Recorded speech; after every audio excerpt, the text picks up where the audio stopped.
Yes. Kevin, how hard was it of a decision to go to Diego, and what do you think of the job he did for you? Man, he's a stud. Just a remarkable performance. Really benefited with the double play ball on one pitch. You know, he was the one that was available between Nick, Pete, and himself. Felt that, you know, he could give us an inning and up and in, but that inning went so quick. I don't think Diego at that point would have been too happy to come out of the game, but just so appreciative of his effort and the way he's able to bounce back and just, I mean, make just filthy pitches to unbelievable hitters. When did you know he was going to be available? This afternoon when they played catch? Yeah. Him and Thompson, you know, there was a question mark just with Ryan's big workload 2 days prior, but Diego said he was okay. So that was probably good news when you heard that this afternoon. It's always good news when he gives me the thumbs up. And just the other thing, that play at first base that him and Brostel made, that was kind of key there too, wasn't it? Yeah, I mean, look, it's amazing those tight ball games, what it comes down to, and just your simple PFP play that you practice basically in spring training only comes up and helps us win the ball game. Great play by Bros.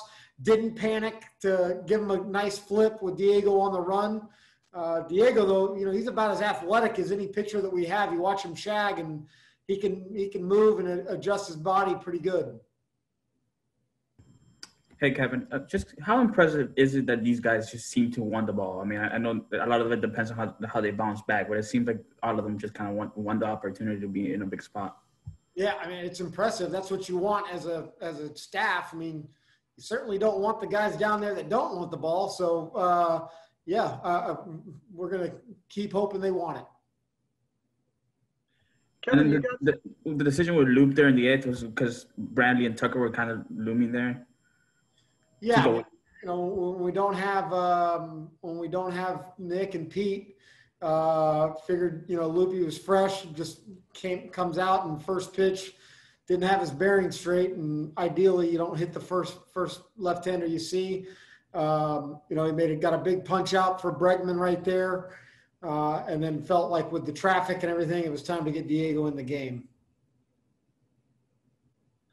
Kevin, you've got a lot of high-octane guys in the bullpen, and we've talked about them a lot in the postseason. But you've also got some other types of looks coming out of the pen, guys that may not get as much recognition as Castillo or Anderson. Could you just talk about the depth of that pen? Well, we're here because of all that depth. And, you know, Ryan Thompson, what he does, coming in, throwing strikes, putting balls on the ground. Curtis, I mean, the guy's completely – evolved this season, you know, watching I think he recognized what he needed to do different. And it was basically get the ball in the zone and trust that the defense can play. The stuff's been there for him for probably many years, but to finally get that trust of I can pitch at this level by getting strike one, strike two. And, you know, his numbers this year speak for themselves. We'll take any additional questions for Kevin now. Hey, Kevin, I know that you have seen him for a month and a half, 2 months now, but can you describe what Arozarena's doing?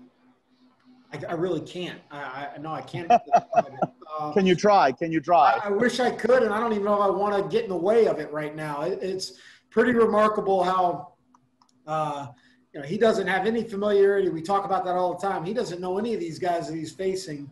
But he's locked in at the plate. He's timed up. And for a guy that, you know, with swings as aggressive as he does, he's not trying to sit there and pull everything. I mean, some of his best shots have been to right center, right field. He made a nice adjustment off Valdez, who was very, very tough, very good against us. Got a pitch he could handle and just shot it out to right. But Randy's just, you know, he's been as bright as any spot or any player in this entire postseason in MLB. Thank you. Kevin, we saw how Aaron Loop had to face the righties today because of the 3-batter minimum rule. When that rule came in, what did you think of it, and how have you adapted to it? Well, I wasn't thrilled with it. I don't know if I have changed my mind or not. But ideally, You recognize it, you get used to it. We had a little bit of spring, and you had 60 games to prepare for it. And sometimes you're going to get pinned in those situations that make you a little uncomfortable when you know you got a guy down there that you'd probably rather have. But that's where our player development and our front office, our scouts do such a good job of recognizing guys that are equipped to get both righties and lefties out, depending, regardless of which arm they throw the ball from. What made you confident that that was a good enough gamble there to use Loop against those two tough righties? Well, what made me confident was that we had a lefty to start it off and had faith that Loopy was going to get that done, but that quickly changed after the hit by pitch. And then, he's got enough velo on his fastball. Certainly when he's rested, you saw some 94s and 5s that can really challenge any hitter. Kevin, maybe it wasn't the best outing for Blake Snell, but good. What did you think about the way he battled tonight? I thought he really competed well. I thought he made, you guys had a better view than I did. I think Manny Gonzalez is one of the best strike ball umpires, and Blake kind of tested everything right around the plate and just couldn't quite find the command that he was looking for, but he made some big pitches. He made a big pickoff play. The double play where Willie was positioned perfectly it all helped. And when you're playing a tight ball game, you look back at that, every pitch mattered, and just appreciative of Blake to, work. Ideally, we're not sending him out there at that pitch count. 105 through 5 innings is not ideal, but you give the Astros credit for what they did. They got the first inning home run and drove his pitch count up to like 29, 30 pitches. So you knew right there it was going to be a battle unless he was able to reset it. But a good lineup like the Astros is not going to allow him to reset his pitch count, but he limited damage remarkably well. We'll take the next one from Jason Stark. Kevin, your team is so analytical about so many things, and yet when you hear people talk about you guys, they so often say they know how to win. So is that a real thing, the ability to know how to win, and do you have it if it is?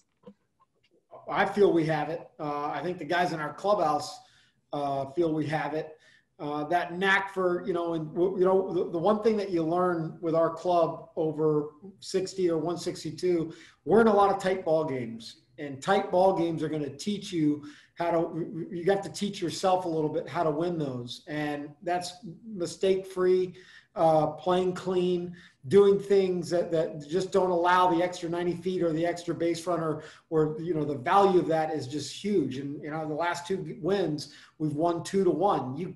There's no margin for error. And I think our guys take that approach every single night when they take the field. So when people say, like, you look at all of your 1-run wins, people say 1-run wins are fluky, they're lucky. Is your team the proof that maybe that's not so true? Our analytical guys might say they're lucky or fluky, but no, I don't think that. Thank you. Yeah. Hey, you had the homer from Arozarena, but then you went the other way with the other run, which hasn't been typical lately. Zunino, after the 2 ground outs, Willie's walk. You've got to do that too at times in those type of games, all right?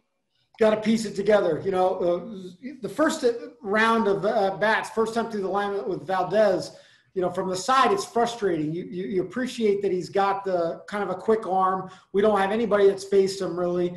And it looked like we were just kind of letting him get away with the first pitch fastball that was in the, high 80s, low 90s. And then he'd dial it up with the nasty breaking ball or get to 94 deeper in the count. Credit Mike Zunino for making an adjustment right there and saying, he wasn't going to let one get by again.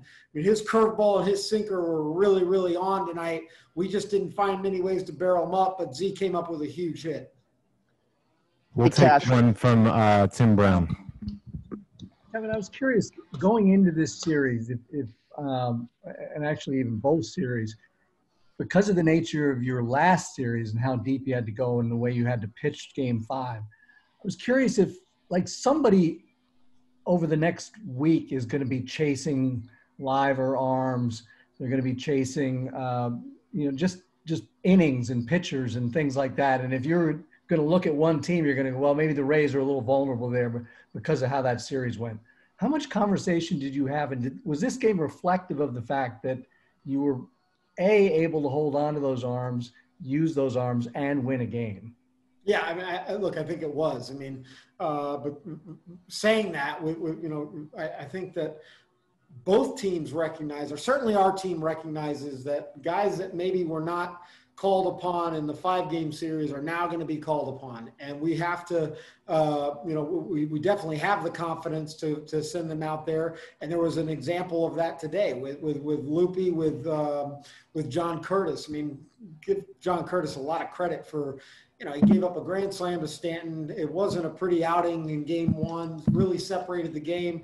But since then, he's come back and made big pitch after big pitch. I think all teams in a 7-game series straight with no off days, you're going to see some depth really challenged. And we're confident that we have the depth that is capable of being challenged, but also capable of succeeding.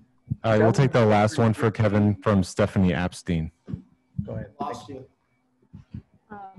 Hi, Kevin. Along the lines of depth and 7 games in 7 days, did that play into your decision to send Snell back out for the 5th, or to let him stick through the 5th? It seemed like at times he looked a little shaky there. Yeah, it definitely played a factor. I mean, given a fresh bullpen, maybe things we go a different route. But we needed Blake to step up. We needed him to get through the 5th inning, and he did. It was huge. I mean, look, no discredit to Blake. It's a credit to the Astros lineup. We knew coming in they're going to see a lot of pitches. They're not going to swing and miss. You're not going to if you try to get greedy and strike them out. We're going to get high pitch counts every outing. They're just not going to strike out. They've proven that time and time. So we've got to make quality pitches to get them out early in counts. All right. Thank you, everyone, for questions. Thanks.